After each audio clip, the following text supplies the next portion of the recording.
the BBP35 and BBP37 sign and label printers, installing and changing your label material is a snap.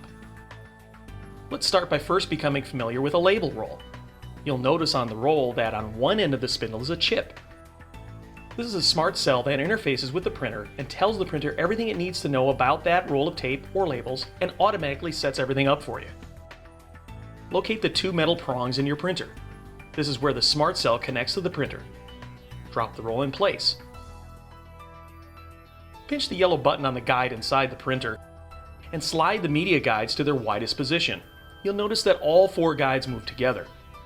Pull the leading edge of the tape under the first set of guides and let it rest so that most of the black rubber roller is covered. The printer will do the rest of the threading for you.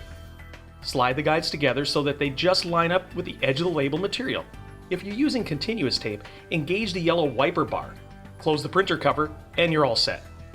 To remove a roll of tape, release the yellow wiper bar if it is engaged and simply lift the roll of tape out of the printer.